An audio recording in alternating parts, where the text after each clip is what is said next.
فرماتے ہیں کہ میں مزدور لینے گیا، بغداد کے چوک میں مزدور بیٹھے ہوتے تھے، تو میری ان مزدوروں میں سے ایک نوجوان بچے پہ نظر پڑی۔ بڑا کمزور سا وجود تھا لیکن چہرے پر عبادت کا نشان تھا، ماتھا بتاتا تھا کہ نماز کا بڑا خیال رکھتا ہے۔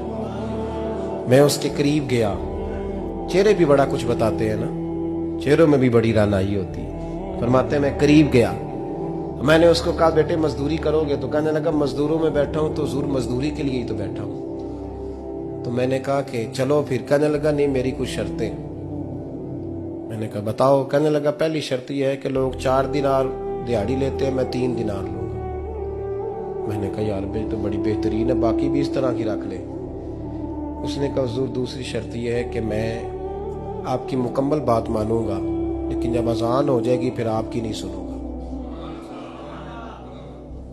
تیسری بات اس نے یہ کی کہ حضور میں آپ کے گھر میں کام کروں گا پر آپ کے کسی سوال کا جواب نہیں دوں گا۔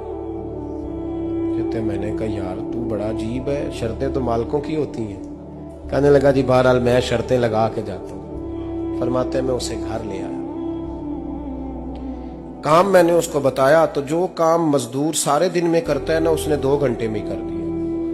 ہمارے مزدور سگریٹ پینے میں بھی تو آدھا گھنٹہ لگاتے ہیں، وہ چائے پینے جائیں تو پونا گھنٹہ وہاں۔ ان کو بھی تو دیانتداری کرنی چاہیے کہ نہیں کرنی چاہیے؟ نے معاہدہ کیا ہے نا جی، تو پورا اترنا چاہیے نا۔ کہتے 2 گھنٹے میں۔ اب کام جب بندہ شروع کراتا ہے تو کام اور نکل آتا ہے۔ کہتے کام میں نے اس کو اور بتا دیا، وہ کرنے لگا۔ اس نے مٹی نکال کے رکھی تھی باہر رستے میں، تو اذان ہو گئی زور کی، اس نے وہیں کدال چھوڑی کہیں اور چلنے لگا۔ تو میرا بیٹا کہنے لگا اس کو ذرا برابر کر دو۔ کہنے لگا چپ کر جا، تیرے باپ سے بات ہوئی تھی، جب اذان ہوتی ہے تو میں کسی اور کی نہیں سنتا، صرف اللہ رسول کی سنتا ہوں۔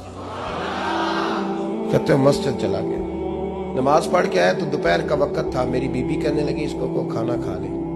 کہتے ہم نے کہا کھانا کھا لو، تو کہنے لگا میں نے روزہ رکھا ہوا، رمضان بھی نہیں تھا، نفلی روزہ رکھا ہوا۔ فرماتے ہیں شام ہوئی، میں نے 3 دینار دیے تو میں نے کہا تیرا نام کیا ہے؟ کہنے لگا میں نے آپ سے کہا تھا میں کسی سوال کا جواب نہیں دوں گا۔ وہ چلا گیا۔ اگلے دن میں پھر لینے گیا اسے، کام کچھ اور نکل آئے تو لوگوں نے بتایا وہ صرف ہفتے والے دن آتا ہے۔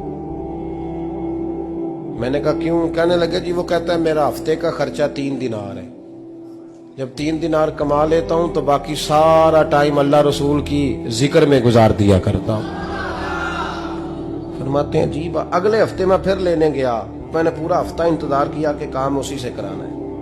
میں جب گیا تو میں نے کہا چلو، کہنے لگا میری شرطیں یاد ہے نا؟ اور میں نے کہا یاد ہے بھائی ساتھ چل۔ فرماتے ہیں کام کرایا، 2-3 ہفتے وہ آتا رہا۔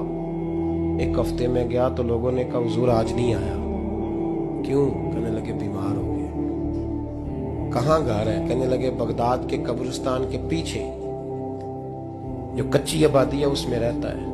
فرماتے ہیں میں گیا، دروازے پہ دستک دی تو کہنے لگا حضور آپ ہیں؟ دروازہ کھولا ہے آ جائیے۔ فرماتے ہیں میں اندر گیا تو میں نے کہا تمہیں کیسے پتا چلا میں آیا ہوں؟ کہنے لگا حضور اللہ والے ہو، آپ نہیں آنا تھا، ورنہ امیر تو غریبوں کا پتہ لینے کوئی نہیں آتے۔ کہتے ہیں میں قریب گیا تو کہنے لگا میں آپ کا انتظار کر رہا تھا، تیز بخار ہے، تپ رہا۔ جیب سے کچھ پیسے نکالے، کہنے لگا یہ پیسے رکھ لیں۔ ایک انگوٹھی نکالی، کہنے لگا حضور آج رات کو میرا انتقال ہو جائے گا، ان پیسوں کا کفن خرید کے صبح جنازہ پڑھ کے مجھے دفن کر دینا، اور جب دفن کرو تو یہ انگوٹھی لے کے عصر کے بعد ہارون رشید کے پاس جانا، آپ اسے کہنا میں نے ملنا ہے پر وہ آپ کو ٹائم نہیں دے گا، آپ اس کو آواز دیجیے گا کہ تیری ایک امانت ہے میرے پاس، پھر وہ آپ سے ملے گا تو انگوٹھی دے دیں، پھر آپ میری طرف سے فارغ ہیں۔ حضرت فرمانے لگے تیرا نام؟ اور کہنے لگا حضور وقت تھوڑا ہے، آج رات میں نے جانا ہے، بڑی لمبی معافی مانگنی ہے رب کریم سے، اگر مناسب سمجھے تو مجھے اپنے رب سے تنہائی کر دے دیں۔ فرماتے ہیں میں آ گیا پر اس کی باتوں نے مجھے ساری رات سونے نہیں دیا۔